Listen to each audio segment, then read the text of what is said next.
پاکستان کے اندر توہین صحابہ کی 3 سال کی سزا تھی۔ پاکستان میں جو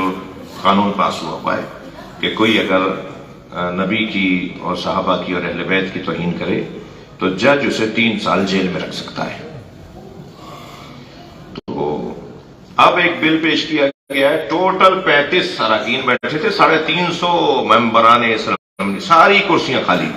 چور دروازے سے بل پاس کروایا، ساری کرسیاں خالی، ٹوٹل 35 افراد بیٹھے ہوئے تھے اسمبلی میں، کورم ہی پورا نہیں تھا،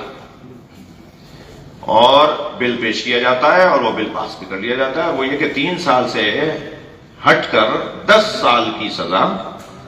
یا ثوابدید ہے کہ وہ عمر قید کی سزا دے دیں توہین صحابہ کرنے میں۔ ہم ملت جعفریہ اور ملت اسلامیہ اہل سنت اس بل کو رد کرتے ہیں، ہم اس بل کو نہیں مانتے، نہیں مانیں گے۔ کیوں؟ اس لیے کہ ہمیں پتا ہے کہ تم یہ بل پاس کروا کر یزید کو صحابی ثابت کر کے سزائیں دلواؤ گے، تمہاری نیتیں خراب ہیں۔ ہمیں پتا ہے کہ تم عمر ابن سعد کو، جو امام حسین کے قتل کا پروجیکٹ ڈائریکٹر تھا، جس نے سارے منصوبے امام حسین کے قتل میں، سارا کام اس کے ہاتھ میں تھا، سارا منصوبہ اس کے ہاتھ میں تھا، اور اسے رے کا گورنر بنانے کی آفر تھی کہ حسین کو مار کے آ جاؤ تو تمہیں رے کا،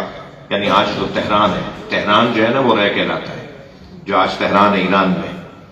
وہ ایک صوبہ تھا اس وقت میں۔ تو یزید کی طرف سے آفر تھی کہ جو حسین کو مارنے کا کام کرے گا، 2-3 لوگوں کے پاس یہ پروجیکٹ تھا، تم کرو گے کام، تم کرو گے 3-4 لوگ امیدوار تھے، تو کہا جو بھی یہ کر کے آئے گا اسے میں رے کا گورنر بنا دوں گا۔ تو اس نے امام حسین، اب لاہور میں ایک FIR کٹی ہوئی ہے چکوال میں عمر ابن سعد پہ لعنت کرنے کی، اور توہین صحابہ کی FIR ہے، یعنی اگر عمر ابن سعد صحابی ہے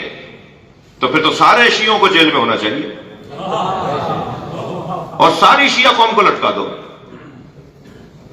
کیونکہ کل کو تم یزید کو کہو گے یہ صحابی ہے، کیونکہ حدیث قسطنطنیہ تم نے ایک حدیث گھڑی ہوئی ہے، بنائی ہوئی ہے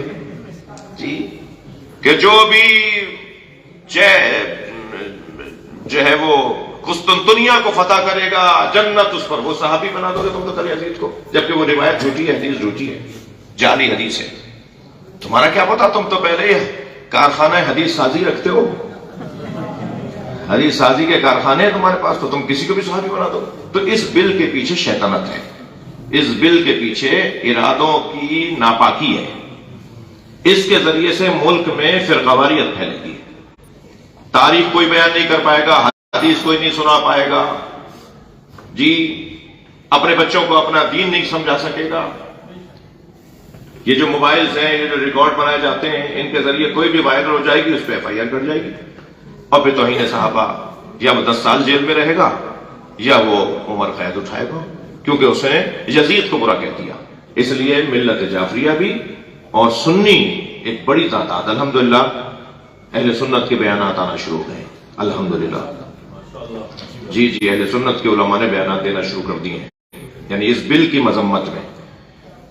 اور یہ بات آپ پر روشن ہو کہ یہ بل ابھی سینٹ سے پاس ہونا رہتا ہے، صدر کے سائن ہونا رہتے ہیں، تو انشاءاللہ سینٹ میں بیٹھے ہوئے لوگ سمجھداری کریں گے، اور صدر محترم بھی اگر ان تک پہنچ گیا تو وہ سمجھداری کریں گے۔ تم نے 50 قاتلوں، 50 لوگوں کے قتل کے قاتلوں کو اب تک سولی نہیں لٹکایا، سینٹ سے وہ پاس ہو چکے ہیں، اسمبلیوں سے وہ بل پاس ہو چکے ہیں، صدر صاحب سائن نہیں کر رہے، تو جب چاہتے ہو تو تم سائن روک دیتے ہو، جب چاہتے ہو تم ایسے 25 آدمیوں میں 35 آدمیوں میں بل پاس کر لیتے ہو۔ تو یہ مختصر سا اس کا تعارف تھا، ہم اس بل کو نہیں مانتے۔ جیسے ہی میں اتروں گا پرسوں، تو اسی دن ہم نے کراچی میں ایک جلسہ بھی رکھا ہوا ہے اس حوالے سے، مکمل ہماری ساری جماعتیں متفق ہیں، MWM، شیعہ علماء کونسل، ISO، JSO، چھوٹی علاقائی جماعتیں، بڑی جماعتیں، سب متفق ہیں، سنی بھی ہمارے ساتھ متفق ہو رہے ہیں الحمدللہ۔ ہم اس بل کو نہیں مانتے کیونکہ اس بل کے اندر شیطنت ہے، یہ کل کو قاتلان اہل بیت کو صحابی بتا کر یہ FIR کاٹیں گے اور سزائیں دلوائیں گے، تو بہتر ہے آج ہی طے کر دو کہ ساری شیعہ قوم جو ہے وہ جیل میں چلی جاتی ہے۔